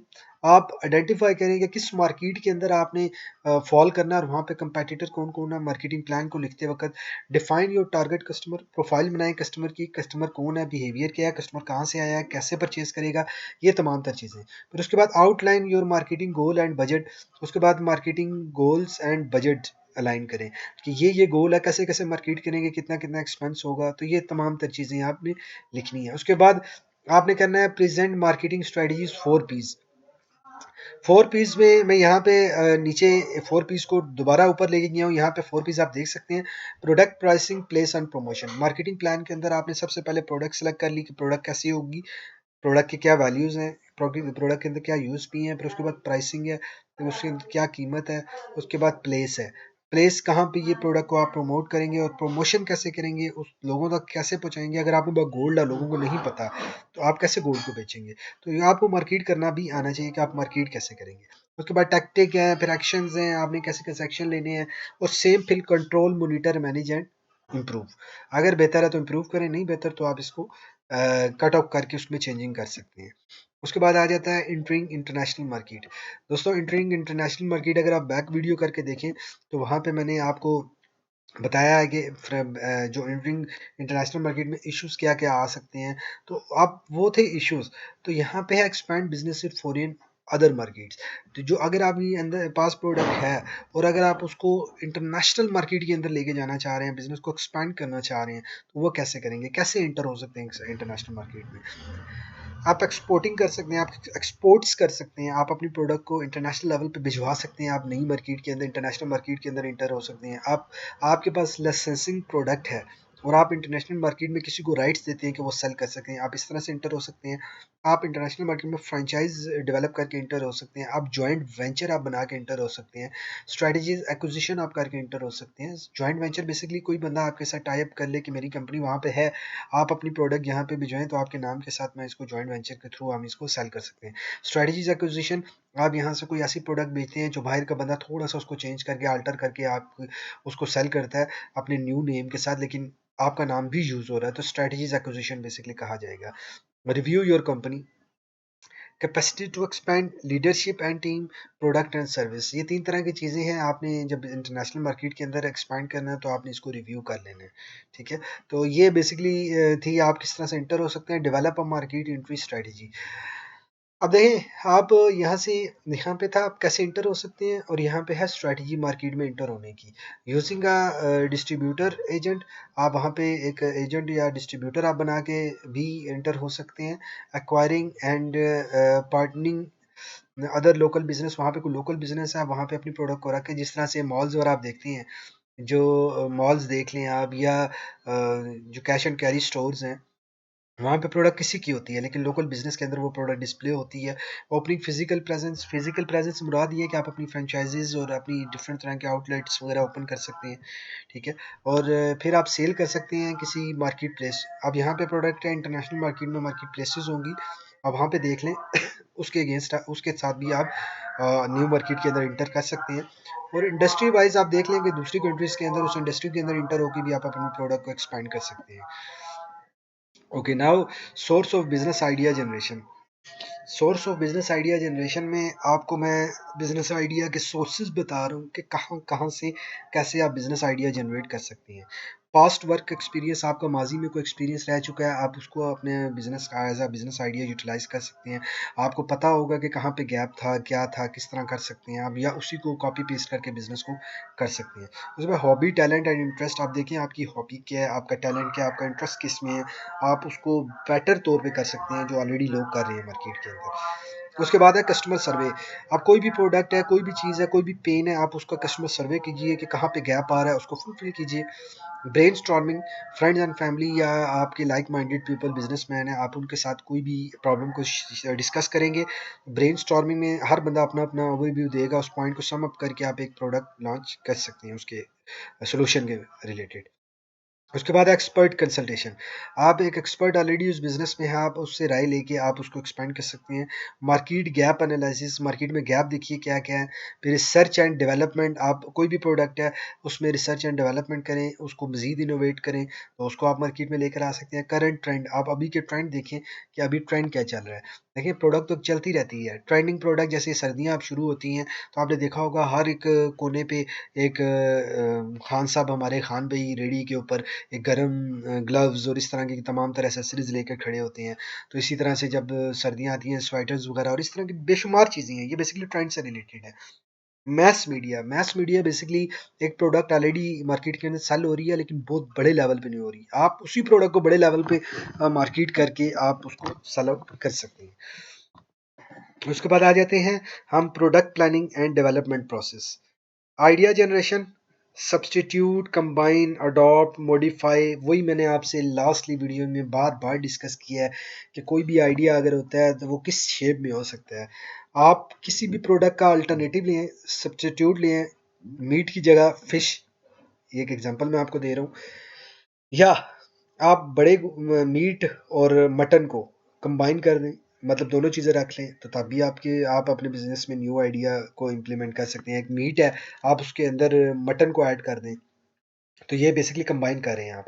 Substitute, meet है कोई बंदा बेच रहा है, आप उसी जगह पे फिश को लें, सर्दियाँ फिश को लें या ट्रेंड को देखते हुए चीज़ों को लें, या कोई चीज़ मार्केट में गैप है, आप वो गैप कोई भी अडॉप्ट नहीं कर पाया, आप उसको अडॉप्ट कर लें, किसी पे प्रोडक्ट को मॉडिफाई कर लें।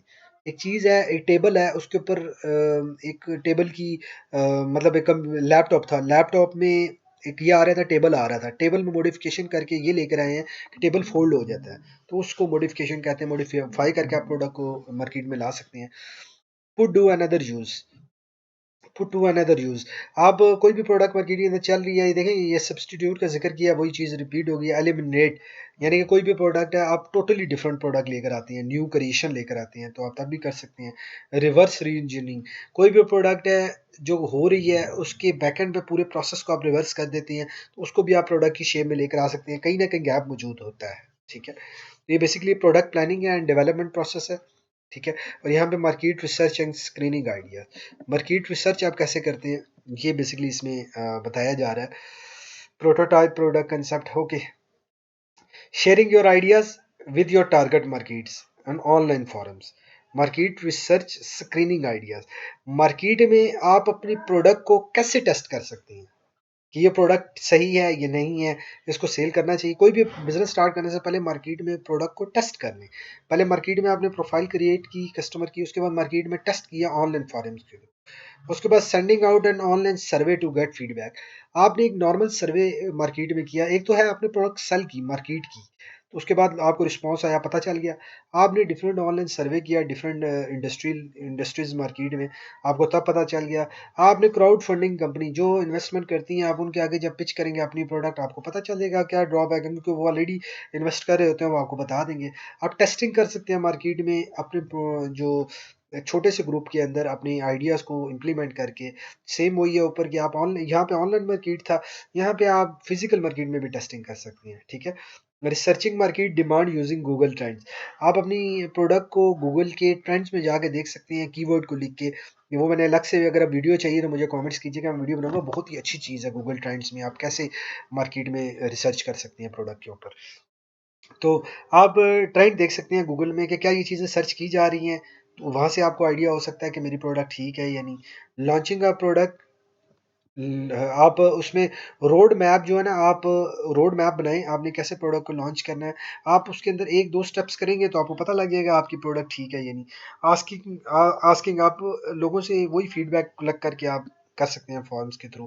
ठीक है, आप अपनी प्रोडक्ट की प्रोटोटाइप बनाएं, प्रोडक्ट का कंसेप्ट बनाएं, और उसको आप सोर्सिंग कहाँ से करेंगे, कॉस्टिंग क्या होगी, तमाम तर वर्किंग करने के बाद ये चीज़ें वगैरह होंगी। तो ये बेसिकली मार्केट स्क्रीनिंग आइडियाज़ हैं। मतलब स्क्रीनिंग आइडियाज इसको बोलेंगे हम, मार्केट रिसर्च या स्क्रीनिंग आइडियाज, ठीक है।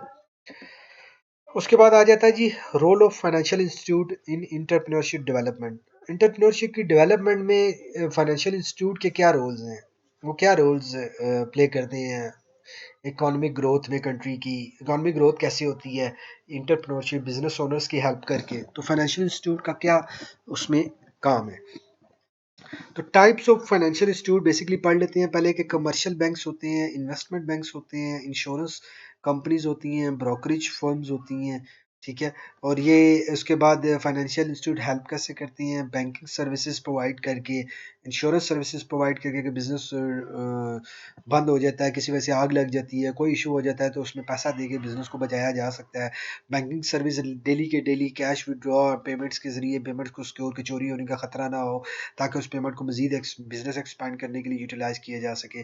कैपिटल फॉर्मुलेशंस में बहुत ज़्यादा इंपॉर्टेंट रोल अदा करते हैं, कि आपको कैपिटल फॉर्म करते हैं, आप कैपिटल कैसे अपना एसेट्स को एक पैसों के अंदर कैसे कन्वर्ट कर सकते हैं, बैंकिंग बहुत इंपॉर्टेंट रोल अदा करता है। उसके बाद finances to small business and medium businesses में डिफरेंट लोन्स प्रोवाइड करते हैं, ये रोल अदा कर रहे हैं। उसके बाद इन्वेस्टमेंट्स करते हैं, पेंशन फंड सर्विसेज हैं, कि आप पहले डिपॉजिट करवाती हैं, उसके बाद आफ्टर 60 ईयर आपको पेंशन मिलती हैं, ये एक बहुत इंपॉर्टेंट बैंक का रोल है। इन्वेस्टमेंट्स करते हैं बैंक बिजनेसेस के अंदर, कि उस बिजनेस के अंदर इन्वेस्ट करते हैं, प्रॉफिट आता है री इन्वेस्ट करते हैं, तो पैसा रोटेट हो रहा है बेसिकली। तो ये रोल्स हैं फाइनेंशियल इंस्टीट्यूट के। ओके, यहाँ पे आ जाता है इंटरप्रेन्योर एंड इंट्राप्रेन्योर। ये बेसिकली इंटरप्रेन्योर वो होता है कि सेल्फ न्यू बिजनेस स्टार्ट करता है, इंट्राप्रेन्योर वो होता है कि एक न्यू क्रिएटिविटी और इनोवेशंस लेकर आता है एम्प्लॉयर्स की। ये बेसिकली होता है एम्प्लॉय, लेकिन उसको पावर्स होती हैं कि वो new creativity research and development करके लेकर आए, तो वो उसको बोलेंगे इंट्राप्रेन्योर, की कंपनी के अंदर ही एक न्यू इनोवेशंस हो रही हैं। तो इंटरप्रेन्योर क्या होता है कि एक न्यू बिजनेस सेल्फ ओनर होता है, बिजनेस ओनर, ठीक है। इसमें आप डिटेल में आप खुद से भी इसको लिख सकते हैं, इंटरप्रेन्योर को ऑलरेडी बड़ा डिस्कस किया है, तो इंट्राप्रेन्योर को आप इसमें देख सकते हैं कि इंट्राप्रेन्योर बेसिकली एम्प्लॉय होता है। Characteristics and types of entrepreneur, ये बेसिकली थोड़ा सा लंबा है, लेकिन ये इसके अंदर बहुत सारे क्वेश्चंस आपके कवर हो जाएंगे। Characteristics and types of entrepreneur, characteristics के हैं इंटरप्रेन्योर के, और फिर टाइप्स के हैं, दोनों को अलग अलग डिफाइन किया है। ये देखिए, ये टाइप्स है और ये कैरेक्टरिस्टिक्स हैं। टाइप्स पहले डिस्कस कर लेते हैं। स्मॉल एंड मीडियम इंटरप्रेन्योर होते हैं, जहाँ पे 10-15 लोग होते हैं। उसके बाद ट्रेडिंग इंटरप्रेन्योर होते हैं, कि जो चीज़ों को सिर्फ as a middle man trade करते हैं, सस्ते में लेके महंगे में बेचते हैं। मैन्युफैक्चरर इंटरप्रेन्योर होते हैं, इंडस्ट्री लगती है। एग्रीकल्चर, जो खुद से एक चीज़ को मतलब गंदम होगी या इस तरह की कोई भी चीज़ें होगी जो लैंड के ज़रिए से डेवलप होती हैं, उसको करता है। टेक्निकल इंटरप्रेन्योर, जो डिफरेंट सॉफ्टवेयर्स वगैरह बनाते हैं, डिफरेंट तरह के सॉफ्टवेयर्स और चीज़ें बनाते हैं। नॉन टेक्निकल इंटरप्रेन्योर, जो टेक्निकल इंटरप्रेन्योर में नॉन टेक्निकल में दोनों में टर्म जो है इसलिए अलग अलग है, कि टेक्निकल में टेक्निकली इंजीनियर्स होते हैं, टेक्निकली डिफरेंट तरह के सोल्यूशन प्रोवाइडर होते हैं।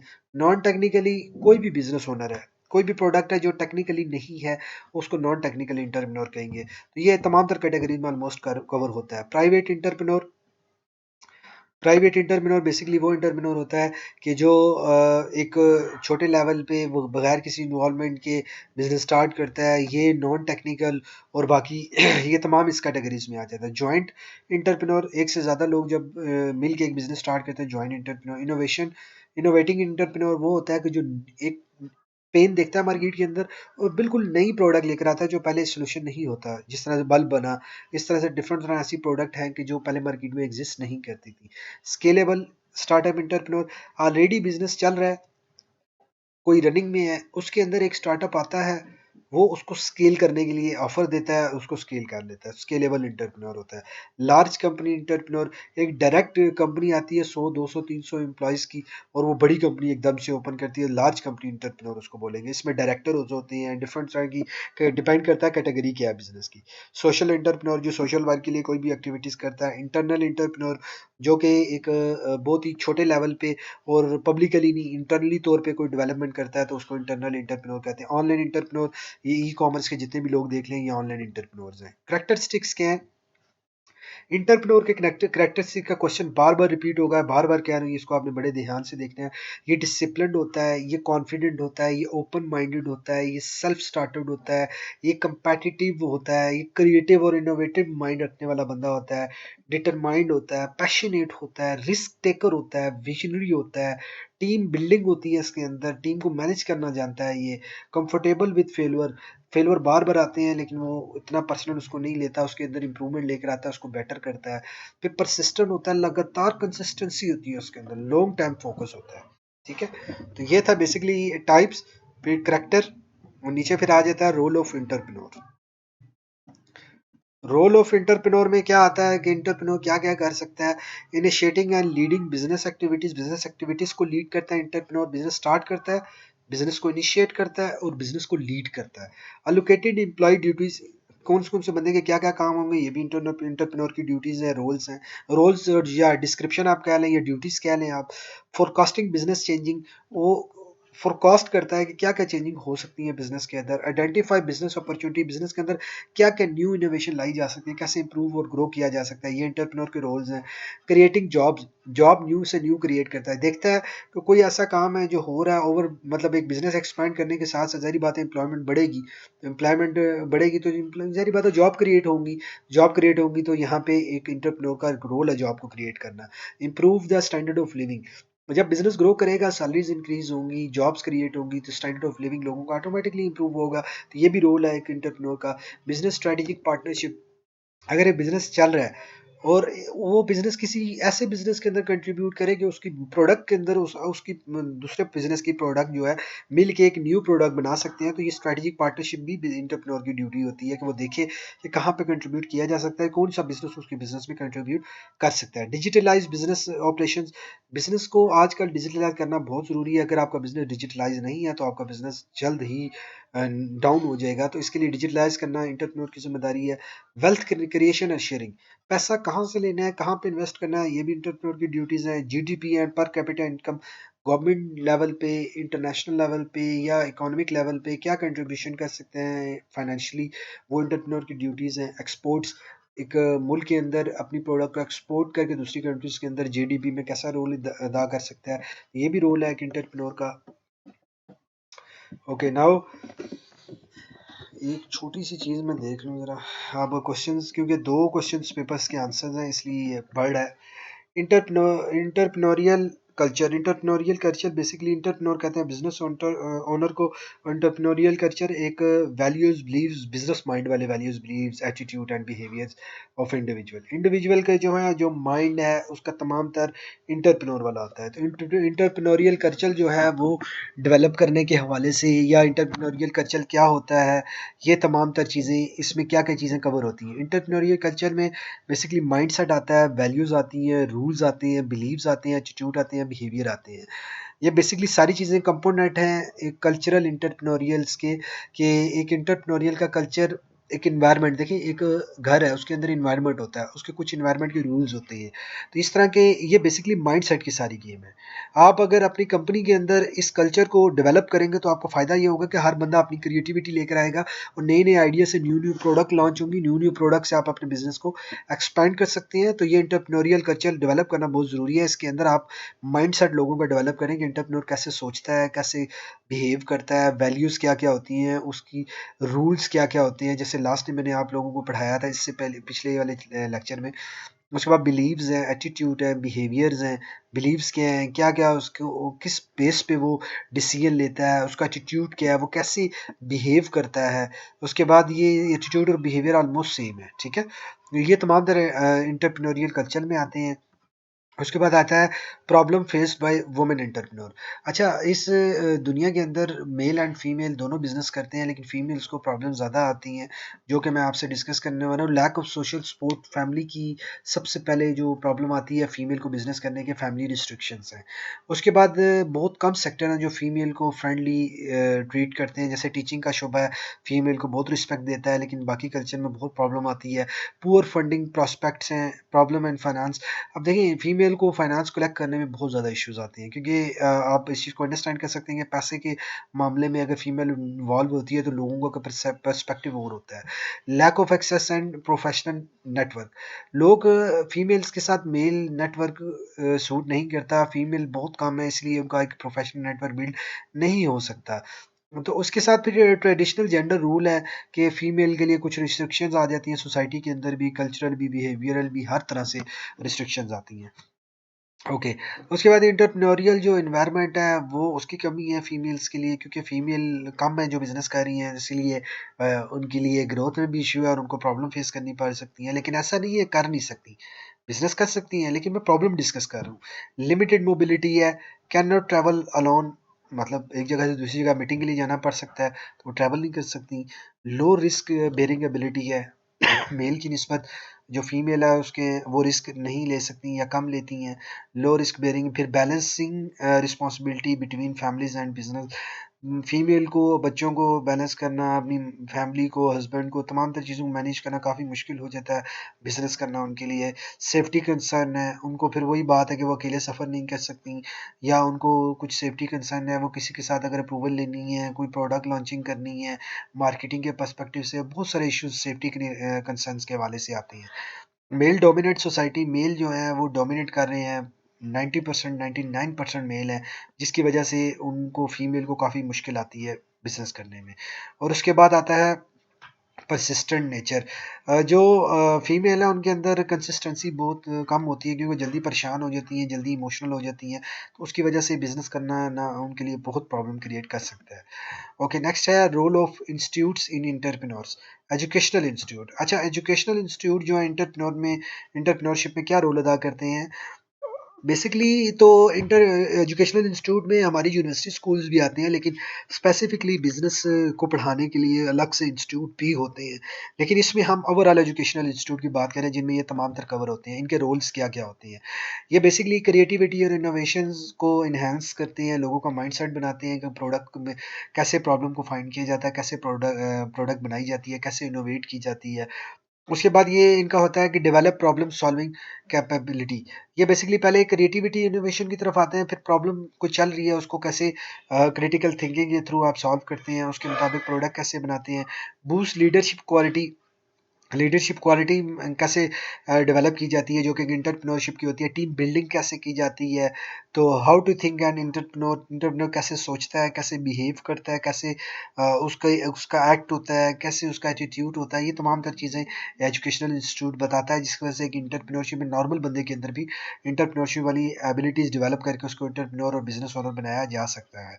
ठीक है, उसके बाद प्रोडक्ट, अगर 3-4 प्रोडक्ट्स हैं उसको किस मार्केट में कैसे किस वक्त एज पर ट्रेंड के अकॉर्डिंगली कैसे डेवलप किया जा सकता है, ये चूज़ कैसे किया जा सकता है, ये एंटरप्रेन्योरशिप जो इंस्टीट्यूट हैं वो बताते हैं, जो बिजनेस से रिलेटेड एजुकेशनल इंस्टीट्यूट है वो बताते हैं। कन्वर्टिंग आइडियाज़ इनटू बिजनेस, कोई भी आइडिया उसको बिजनेस के अंदर कन्वर्ट कैसे किया। देखिए, आइडिया होना, एक दो बंदों को सेल करना, ये बिजनेस नहीं होता। बिजनेस के अंदर कन्वर्ट करने के लिए पूरा एक फ्रेमवर्क, पूरी प्लानिंग, पूरी स्ट्रेटजीज होती हैं, जो कि एजुकेशनल इंस्टीट्यूट डेवलप करता है, चाहे एजुकेशनल इंस्टीट्यूट एक मेंटोर की शेप में हो या एजुकेशनल इंस्टीट्यूट एक प्रॉपर यूनिवर्सिटी स्कूलिंग की शेप में हो। ओके, ये आपको बताता है how to start a business, how to manage a business, how to expand a business. तो एजुकेशनल इंस्टीट्यूट का बहुत इंपॉर्टेंट रोल होता है एंटरप्रेन्योरशिप डेवलप करने में। तो ये क्वेश्चन बहुत इंपॉर्टेंट है, ये भी आ सकता है। ओके, उसके बाद आता है functions and risk of N entrepreneurship. Okay, हम पहले फंक्शंस को डिस्कस करेंगे, उसके बाद रिस्क को डिस्कस करेंगे एंटरप्रेन्योरशिप में कि क्या क्या फंक्शंस होते हैं, क्या क्या वो एंटरप्रेन्योरशिप करता है। लास्टली हमने वो डिस्कस किया था, उसको मजीद एक रिवीजन भी हो जाएगी और ये क्वेश्चन अलग से भी रिपीट हो रहा है। और रिस्क क्या क्या है, बेसिकली रिस्क क्या क्या होते हैं एंटरप्रेन्योरशिप में, फीमेल्स के हमने डिस्कस किया था, लेकिन आज मेल की भी डिस्कस करें ओवरऑल। ओके, फंक्शन क्या है, डिसीजन मेकिंग पावर होती है एंटरप्रेन्योरशिप के पास, वो उसके पास होनी चाहिए, अगर नहीं है तो डेवलप करता है क्रिटिकल थिंकिंग कैसे की जाती है। टेकिंग इनिशिएटिव एबिलिटी होनी चाहिए एक एंटरप्रेन्योर के अंदर, कि वो कैसे इनिशिएटिव लेता है और फ़ौरन उसको इनिशिएटिव लेना पड़ता है एज पर मार्केट की सिचुएशन। उसके बाद आता है इनोवेशन एंड गैप फिलिंग। अब मार्केट में देखेगा उसके पेन क्या है, उसके मुताबिक या तो इनोवेशन लेकर आएगा या गैप क्या है। एक प्रोडक्ट ऑलरेडी मार्केट के अंदर है लेकिन वो प्रॉब्लम मुकम्मल तौर पे सॉल्व नहीं कर रही है, लोगों तक पहुंच नहीं पा रही, या एक्स वाई जी कोई भी रीज़न हो सकती है, तो उसमें गैप क्या आ रहा है वो फिलिंग करने की एंटरप्रेन्योरशिप के अंदर फंक्शंस होते हैं, रोल्स होते हैं, एबिलिटी होती है। टेकिंग रिस्क सेम वही है, टेकिंग जब वो इनिशिएटिव लेता है तो वो रिस्क भी जारी बात है लेता है, लेकिन रिस्क की कैपेबिलिटी जो है एंटरप्रेन्योर के अंदर होनी चाहिए कि अगर वो अपना सारा पैसा इन्वेस्ट करता है बिजनेस को डेवलप करने में तो ये एक रिस्क ही होता है, शायद डूब भी जाए, लेकिन रिस्क की एबिलिटी अगर नहीं होगी एंटरप्रेन्योरशिप के अंदर तो एंटरप्रेन्योरशिप कामयाब नहीं होगा। मैनेजिंग रिसोर्सेज और टीम, एक टीम बिजनेस स्टार्ट करने के लिए आप इंटरप्रेन्योर है, उसके पास आइडिया भी है, उसके पास तमाम तरह रिसोर्सेज भी मौजूद है, लेकिन उसको उसको भी टीम बिल्डिंग भी आनी चाहिए और रिसोर्स मैनेजमेंट भी कि प्रोडक्ट कहाँ से लेगा, कैसे लेगा, टीम में कौन कौन लोग क्या क्या काम करेंगे, कैसे मोटिवेट रखना है, कैसे उनसे काम लेना है, कौन सा बंदा ठीक नहीं होगा, ये तमाम तरह चीज़ें होती हैं। फिर उसके बाद आता है मैनेजमेंट, मैनेज करना पूरे ऑपरेशंस को सिस्टम प्रोसीजर प्रोसेसेस बना के उसमें मार्केटिंग कैसे करनी है। जब आपके पास गोल्ड है और आपको बेचना नहीं आता तो गोल्ड आपके पास ही रहेगा, लोगों तक नहीं पहुंचेगा जरूर, तो इसलिए आपको मार्केट करना आना चाहिए। आइडेंटिफाई बिजनेस अपॉर्चुनिटीज, अब आपके सामने एक अपॉर्चुनिटी आ जाए, आप एक एंटरप्रेन्योरशिप माइंड के लोग बंदा नहीं है आप, तो आप उसको अपॉर्चुनिटी को अवेल नहीं कर पाएंगे, तो आपके लिए आपके अंदर वो डेवलप होनी चाहिए तमाम तरह सलाहियत एंटरप्रेन्योरशिप वाली, ताकि आप उस बिजनेस को आप अपॉर्चुनिटी को अवेल कर सकें। क्रिएटिंग जॉब्स, अब एंटरप्रेन्योरशिप का एक फंक्शन ये भी है कि वो जब न्यू बिजनेस डेवलप करता है तो उसके अंदर डिफरेंट जॉब्स भी क्रिएट होती हैं। फिर creating and sharing wealth, wealth ज़ाहिर बात है बिजनेस का मेन मकसद होता है प्रॉफिट को क्रिएट करना, पैसा क्रिएट करना, पर उसको डिस्ट्रीब्यूट किस मद में कि वो टैक्सेस की मद में गवर्नमेंट को देगा, एम्प्लॉय को सैलरीज की मद में देगा, तो ये तमाम तरह शेयरिंग जो वेल्थ है ये भी इंटरप्रेन्योरशिप की क्वालिटीज होनी चाहिए। अच्छा, उसके बाद आ जाता है राइट साइड पे रिस्क। रिस्क क्या है? सेक्रीफाइस पर्सनल कैपिटल और टाइम।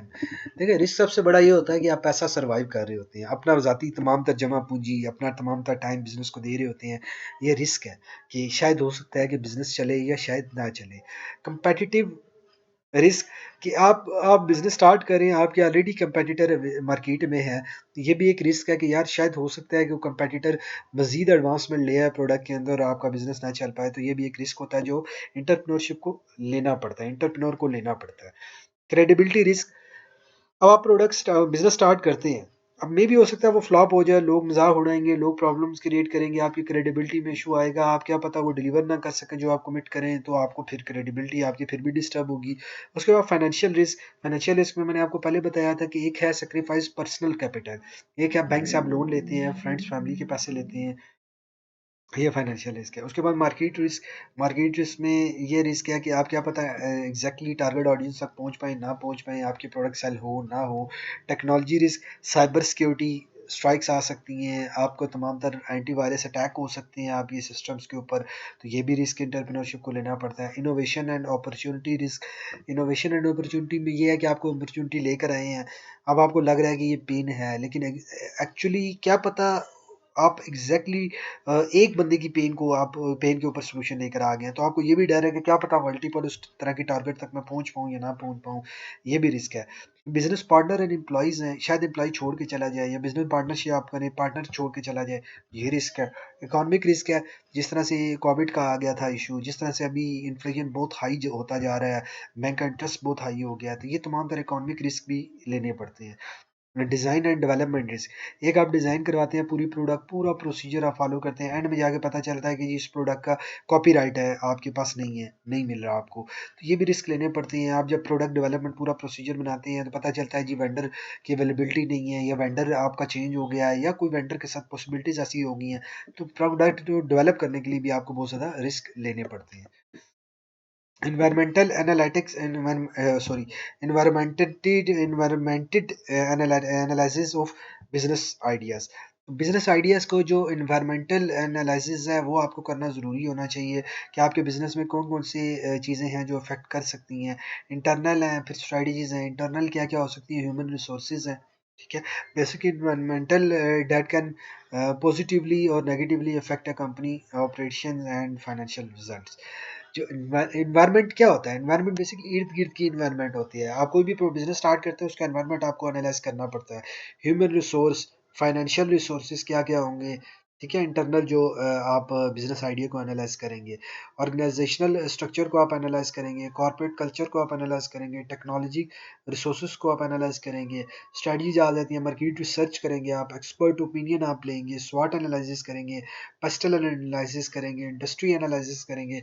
ये तमाम तर आप करने के बाद अब पेस्टल एनालिसिस जो है ना, ये मैं आपको यहाँ पे बता रहा हूँ, ये होती है पॉलिटिकल आप एनालिसिस करेंगे कि क्या पॉलिटिकल सिचुएशन है इस प्रोडक्ट को लॉन्च करने की, इकोनॉमिकल सिचुएशन है इस प्रोडक्ट को लॉन्च करने की, सोशल सिचुएशन क्या है इस प्रोडक्ट को लॉन्च करने की, टेक्नोलॉजिकल क्या है, लीगल क्या है, एनवायरमेंटल क्या है, क्लाइमेट क्या है, ये तमाम तर जो एनालाइज किया जाएगा, स्वाट एनालिसिस है, स्ट्रेंथ है, वीकनेस, अपॉर्चुनिटी, थ्रेट्स, ये तमाम तर चीज़ें करने पे ही आपको एक एनवायरमेंटल एनालिसिस की रिपोर्ट निकल के आएगी कि बिजनेस आइडिया है करामद या नहीं।